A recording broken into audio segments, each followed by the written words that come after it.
Okay, so hi. I really admire people who can sometimes somehow talk for 30 minutes and keep people's attention. And I don't actually think I can do that, even though I said a prayer before this that this could be engaging and, find the right audience. But basically, I just wanted to talk about a few things that I had written down.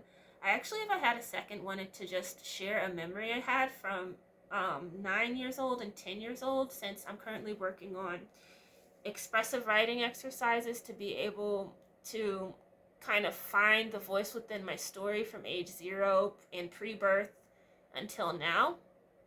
And I'll just say that's nearly 4 decades. I'll say it that way. And it's hard because I see people doing okay or doing well or doing better, being younger and doing better, or being black girls and women who are younger doing better, or it's just, and black boys and men doing better. It's just very hard, is what I'm saying, to put one foot in front of the other and have the courage to say, okay, you know what? Everybody deserves their piece of success. Everybody deserves extreme or exponential success. Okay, let's place one foot in front of the other. You will have yours. And that's in the midst of people losing their jobs, black girls and women losing their jobs in the United States. While I still have my unjob, I got written up a few weeks ago for coming onto the shift later than I should have. And also, sometimes there's other reasons and things that were pretty arbitrary, actually. So, some things were arbitrary, some things made sense. I won't go into detail.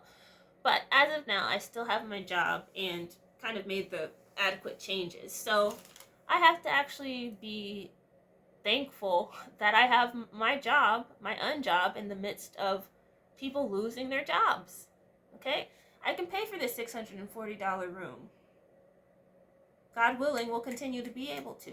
I might not socialize well, but that's actually, I can manage it. If I can understand that I'm not going to, I can manage it, hopefully, until the next thing can hopefully be an improvement. But that doesn't take the difficulty away, is what I'm saying.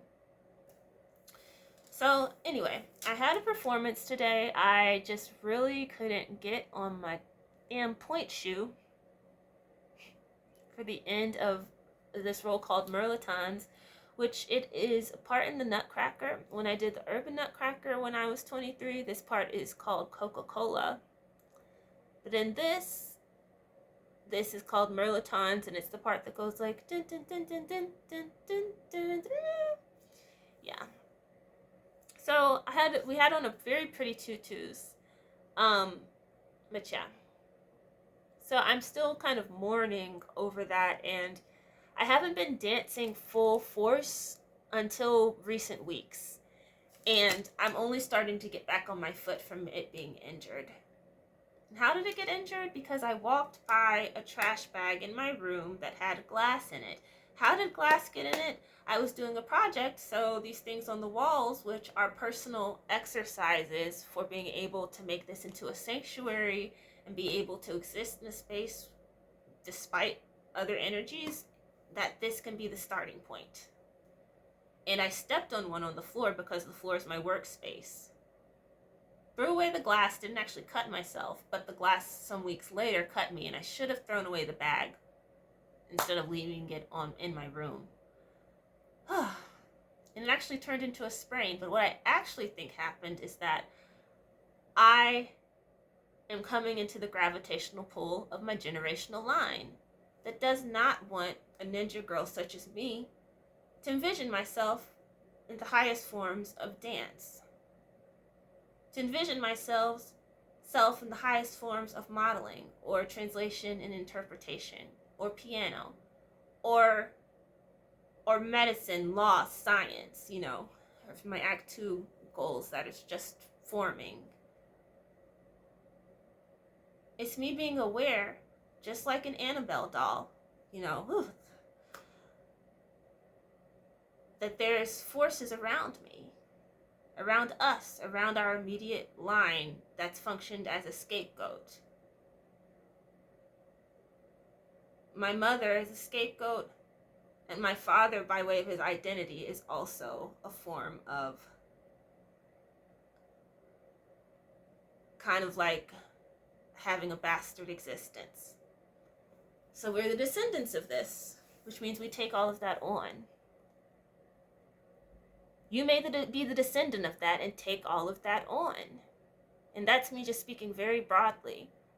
But sometimes when you become aware of things, then those things, they begin to get stronger, I feel like. And also, I have a limit within myself. Because I've been formed by these forces, I am kind of a liability in that I am not going to be able to manage seeing certain things, seeing certain heights within myself, because I have limitations to my sight. So something deeper has to be able to break that limitation, break that limit. I remember learning about limits in calculus, and I fell asleep in that class all the time and still managed to get a B. I even missed my exam, and they still let me take it. That's how kind these people were to me. You know, like a lot of white teachers at a school called Pace Academy in Georgia. But what I'm saying is, I don't know what I was saying, honestly, but what I was saying also is that I just want to be able to do well as a dancer. And I've only been back on my feet for about a month now. And my ankles are weak. It's just really shitty. That's all I'm going to say. I want to belong more than I do, but I am just an NIGGA girl in this space.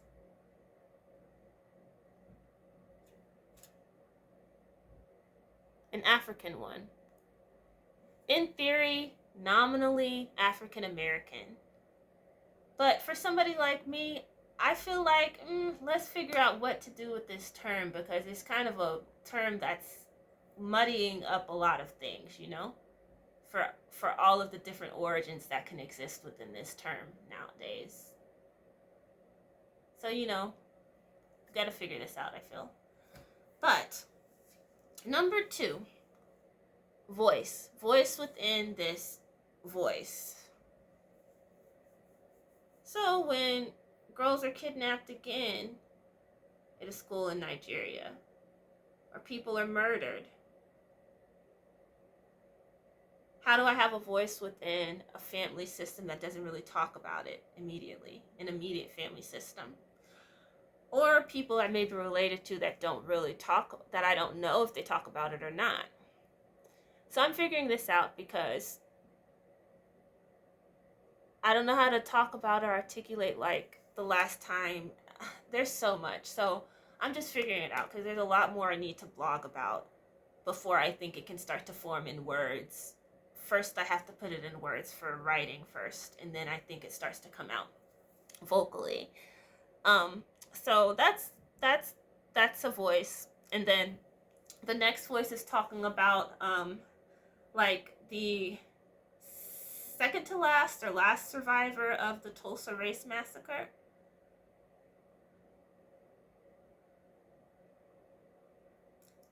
And what to do.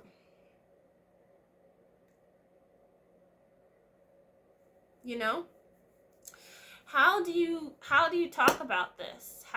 What do you do when you see that a person had to live their life out as a domestic worker? Okay, these are the people I rode the school bus with to school. Imagine them being the child of one of the people that survived a race massacre in Georgia, and they had lived in a flourishing community. That is just so criminal. So criminal.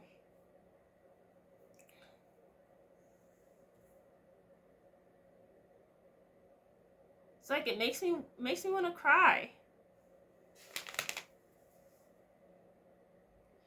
So there is the lynchings that are deemed suicides. I can't talk to people in Colorado about this. No, not that I can't talk. I can. That's one thing. Even if I want to belong, I start to have a voice to be able to start to talk. I'm very proud of myself for that. I'll say that. But what I'm saying is that where is that fire for the voice? And I haven't seen it yet. Where's the match for somebody that wants to talk about it the way that I want to talk about it and address things? That's what I'm saying. Okay, so there's also the demotion of certain professions. I would like to talk about that. So nursing, physical therapy, architecture, all of these, like nursing has a lot of black women, I have heard, and I kind of just assumed. And I have a relative who I learned is a head nurse or nurse director or something like this. And how along lines of gender, I see how the girl relative is a nurse director, the boy relative is a gynecologist or a surgeon.